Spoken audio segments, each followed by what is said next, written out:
Picture this. You walk into Costco, this concrete wonderland of oversized carts and bulk wins, where everything from vitamins to peanut butter is marketed like it's about to upgrade your health overnight. The place smells like rotisserie chicken, fresh bakery air, and pure optimism. And you're thinking, yep, this is basically America's wellness warehouse. But here's the part that hits like a cold splash of reality. Across the ocean in Europe, a lot of the same healthy favorites you see in Costco carts are treated very differently. Not always because the foods are automatically evil, but because the rules over there are stricter about additives, labeling, and what companies can claim without proving it. Some ingredients get capped. Some require warning statements. Some formulas get changed completely before they're allowed on shelves. Meanwhile, here in the US, we often get the trust us version, where the marketing is loud and the guardrails are quieter. So today on Frugal Finds For You, we're cruising down Costco's aisles to uncover the healthy staples that would need different labels, tighter limits, or entirely different recipes in Europe, and why the reasons might change the way you look at your next better-for-you snack run. And quick favor, if this video makes you do a double take even one time, hit that like button and subscribe to Frugal Finds For You. Because around here, we don't just shop smart. We shop with our eyes wide open. Let's start with the one that hides in almost every gym bag, work drawer, and I'm totally getting my life together pantry shelf. The Kirkland Signature Protein Bars. On paper, they look like perfection. High protein, low sugar, gluten-free, and basically guilt-free. They feel like the responsible choice. The kind of thing you grab and think, look at me, I'm thriving. But flip the label and you start seeing why some countries demand more caution and more clarity with products like this, especially around sweeteners and certain additives. A lot of these bars rely on artificial sweeteners like sucralose and acesulfame potassium. In the European market, sweeteners aren't always banned, but they're often treated with more scrutiny. Labels tend to be more direct, and formulas are frequently adjusted depending on the rules and consumer expectations in different countries. Over there, the attitude is more like, okay, what's the trade-off? Not slap fit fuel on it and keep it moving. And then there's the fiber. Those impressive fiber numbers look virtuous until you realize it's not always coming from the cozy stuff, like oats, beans, or flax. A lot of it can come from extracted fibers and processed additives designed to bulk up the nutrition label. And for plenty of people, that turns into digestive chaos. You know what I mean. It's like hiring a marching band to perform inside your stomach. Loud, dramatic, impossible to ignore. European shoppers tend to see fiber differently, more emphasis on whole foods, less enthusiasm for fiber that shows up like it was engineered in a lab to win a scoreboard. Here in the US, we'll take the number on the label and call it a win. Europe is more likely to ask, yeah, but at what cost? Now, leave the snack aisle for a second and head toward the cooking section. Because sitting there, like the most innocent pantry helper of all time, is Kirkland Vegetable Oil Cooking Spray, the kitchen hero in millions of American homes. And here's the twist. The oil itself, usually not the main issue. The issue is what makes it spray. A lot of these aerosol sprays use propellants like butane, propane, or isobutane, the same family of gases you associate with grills, lighters, and camping fuel. In parts of Europe, the standards around aerosol food products and propellants can be more conservative, and companies often change, labeling, usage instructions, or even formulas based on what's allowed and how it must be disclosed. Because when you zoom out, it's kind of wild. We're spraying our pans with something propelled by the same type of stuff that powers a backyard flame. And even if you're not inhaling it directly, the whole concept makes some regulators and consumers pause. Not because you're about to drop from one spritz, but because the approach over there leans harder into why add extra risk if you don't need to? And then we've got the marketing magic trick on the can. 0 calories. Sure. technically, because the serving size is often defined as something like a quarter-second spray. A quarter second. That's not cooking, that's a reflex. You'd need a stopwatch and the discipline of a ninja to use the official serving. For everybody else, that zero quickly becomes not zero, and the label starts feeling like one big loophole wearing a health halo. Before we keep rolling, if you like these kinds of breakdowns that actually help you shop smarter, make sure you're subscribed to Frugal Finds For You. We do the digging, so you don't have to learn this stuff the hard way at checkout. Now let's talk about something that looks sweet, harmless, and honestly, kind of adorable. Annie's Organic Bunny Fruit Snacks. Cute little gummy rabbits. Made with real fruit juice. Organic. It's basically a snack that feels like a wholesome childhood memory. Except the bright, cheerful colors that make kids grab them like candy confetti often come from artificial dyes. The kind that European regulations treat with a very different tone. In the EU, several synthetic colors require warning statements along the lines of may have an adverse effect on activity and attention in children. That's not a conspiracy. That's literally how the labeling is handled for certain dyes. Imagine buying a snack and the label basically says, this might turn your child into a small tornado. Over here, we call it a treat and toss it in the cart. And the word organic can be a little sneaky too, not because it's meaningless, but because it doesn't automatically cover everything people assume it covers. Certain parts can be organic, while other additives still slide through depending on formulation. So the front of the bag is giving farm fresh, while the ingredient list is giving chemistry class. It's like sprinkling kale on a donut and calling it a superfood. And the wild part? Many major brands already use different coloring approaches in other markets. They know how to do it. They just don't always have to, because the rules and the pressure aren't the same everywhere. Now walk a few aisles down, and you'll see a bag practically glowing with health. Veggie straws. Vegetables on the packaging. The word veggie is in bold. A whole vibe that says, I'm not chips, I'm better. But open the ingredient list, and that illusion collapses faster than a cheap folding chair. Because a lot of these veggie snacks are mostly starches and oils. Potato starch, cornstarch, vegetable oil, with a whisper of powdered vegetables sprinkled in, so the claim can survive legally. The veggies are there, in the same way a single leaf makes a salad. In Europe, regulators are often tougher on marketing that looks misleading, especially when the packaging implies a nutrition profile that isn't actually there. And that's the point. The health halo can be stronger than reality. Some of these have less fiber than you'd expect, and the nutrition payoff can be shockingly small compared to the way they're presented. The colors are tuned, the flavor is engineered, the vibe is healthy, but the label is basically saying, I'm still a snack, just rebranded. Europe's approach is more like, if you're showing vegetables, we expect vegetables to actually matter. What a concept.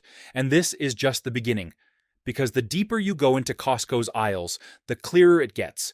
What passes as healthy in America sometimes wouldn't be marketed the same way, or would be reformulated under stricter standards. Now let's move from fake vegetables to something that looks genuinely wholesome. Bread. Because if there's one thing Americans love, it's a loaf that screams multigrain, organic, heart-healthy, life-changing. Enter Dave's Killer Bread, the rock star of Costco's bakery aisle. The bag practically flexes at you. Whole grains, seeds, organic, non-GMO. It's got personality. It's got fans. People swear it's the cleanest bread money can buy. So why would it raise eyebrows in Europe? One reason is fortification. Specifically, how aggressively the US market fortifies foods with synthetic vitamins, like folic acid. Europe isn't anti-vitamin. They're just more cautious about excess, because more isn't always better. In the US, we fortify like we're preparing for a nutrition apocalypse. In parts of Europe, regulators place tighter caps and lean more toward getting nutrients from whole foods first. Not because supplements and fortification are automatically bad, but because high intake adds up fast when multiple foods are fortified at once. And that's what people forget. It's not one slice of bread. It's the bread, plus the cereal, plus the snack bar, plus the healthy drink, plus the vitamins. At that point, you're not eating breakfast. You're assembling a daily chemistry kit. Some research has raised questions about potential risks from consistently excessive folic acid intake for certain populations. And Europe's instinct is often, if there's credible uncertainty, lower the exposure. The US approach tends to be, show us the smoking gun first. Different philosophies, same bread aisle, completely different rulebook. And if you thought the bread conversation was interesting, wait until we hit the bottled health section.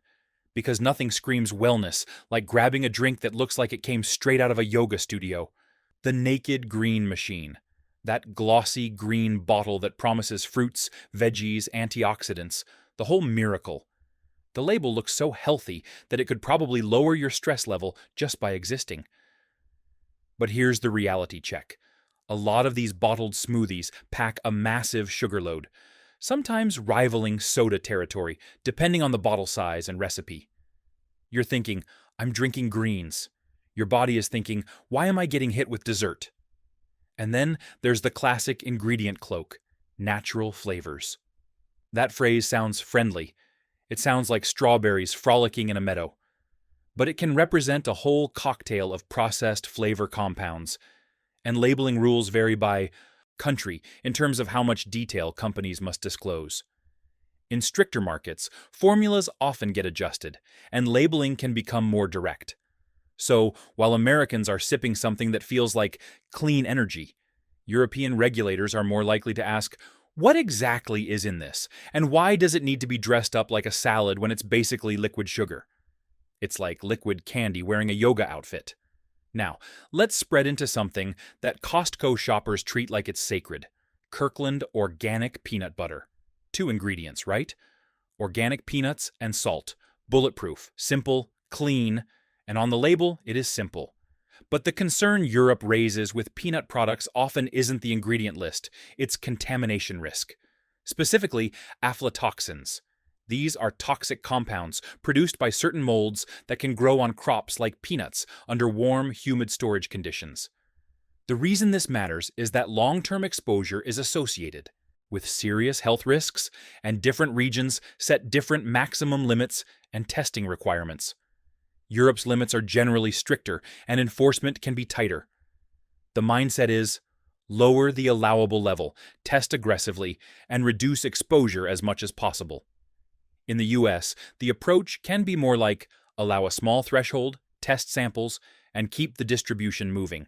Same peanut butter category. Different tolerance for risk.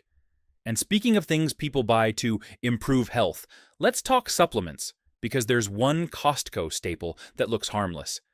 But the European Union decided it wasn't worth the gamble. Kirkland Daily Multivitamins. Bright bottle. Big claims.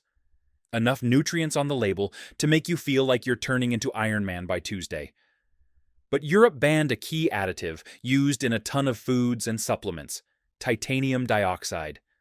It sounds like something out of a sci-fi movie, because, honestly, it kind of is.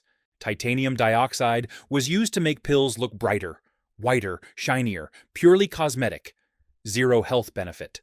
European regulators concluded it could pose a genotoxicity concern, meaning potential DNA damage, and decided the visual glow-up wasn't worth the long-term uncertainty, so they pulled it from the approved list for food use. Meanwhile, in the US, products containing it stayed common for a long time, because the regulatory approach often moves more slowly and leans on different risk thresholds. And here's the extra layer people miss. Multivitamins can also stack with fortified foods. So if you're eating fortified cereal, fortified bread, fortified bars, and then taking a multivitamin on top of it, you can push certain nutrients into more than you need territory without realizing it. That's the irony. So many products Americans trust the most, organic, fortified, natural, clean, are the same ones that get more scrutiny or get reformulated abroad. Different continents, same brands, completely different playbook. And yet these items fly off Costco shelves faster than sample day pizza bites. But we're not done, because in the final stretch, we've got a few more healthy staples that raise eyebrows overseas, from protein powders to yogurts that wouldn't meet European standards as is, and the real reason why.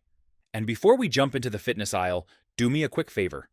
Subscribe to Frugal Finds for You if you want more shopping deep dives like this every week. It's the easiest way to keep these coming. Now, let's hit the spot where American optimism meets powdered promises. The fitness aisle. You know the one. Organic protein powder. It's the staple of every New Year, New Me Costco cart. Clean, organic, plant-based, doctor-formulated. The holy trinity of health marketing. But Europe tends to be more aggressive about what's allowed, what's discouraged, and what requires extra caution, especially in categories where contamination risk can pop up. Here's why protein powders get attention. First, thickeners and stabilizers. One of the big controversial ones is carrageenan, a thickener derived from seaweed that sounds natural but has long been debated for digestive effects in sensitive people.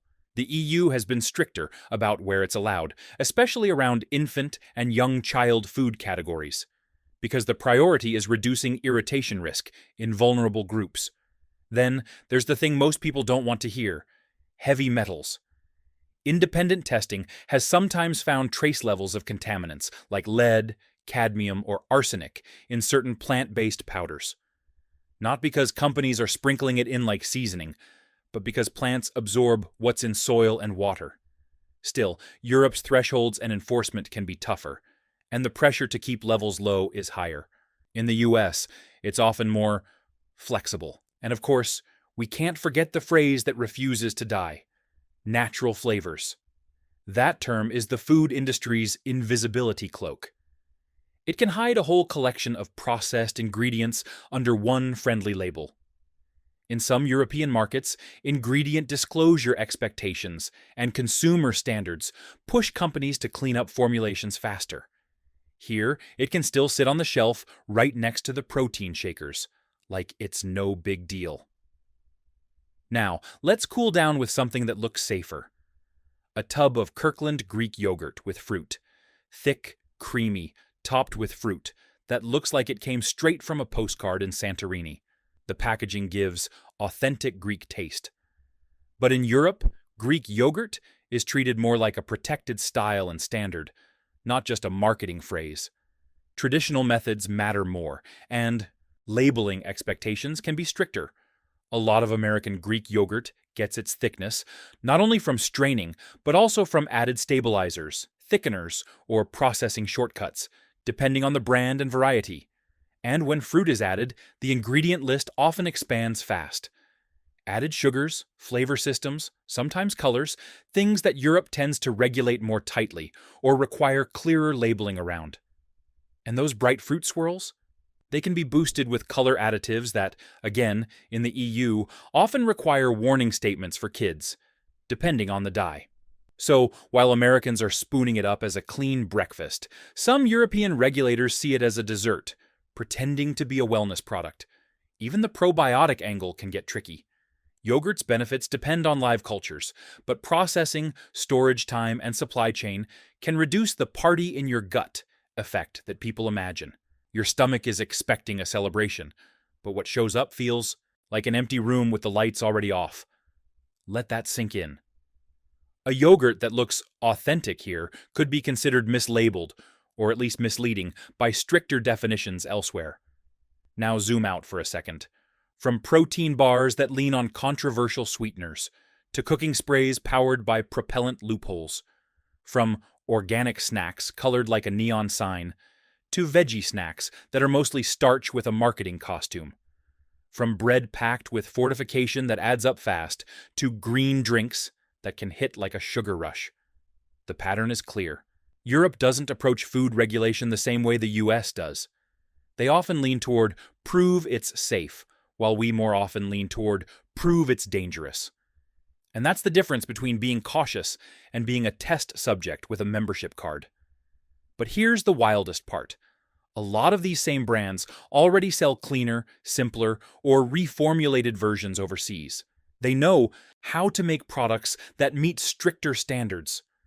They just don't always have to here, because we don't demand it the same way. That's why this matters. Not to shame anyone for shopping at Costco. Costco has great deals and genuinely good products. The point is simply this: healthy doesn't always mean what the front label suggests. Sometimes organic is real, and sometimes organic is just the same old formula with better branding. So the next time you stroll into Costco and see that shiny label promising the world, take one extra second, flip it over, read the ingredients like you're the regulator. Ask yourself, if this needed a warning label somewhere else, why? Because your health shouldn't depend on what continent your shopping cart is on. And if this video made you rethink even one healthy product in your pantry, smash that like button, subscribe to Frugal Finds for You, and drop a comment with the most surprising product you learned about today. Around here, spending smart starts with knowing the truth, even when it's hiding behind a pretty label. Stay sharp, stay skeptical, and remember, what's legal doesn't always mean what's healthy.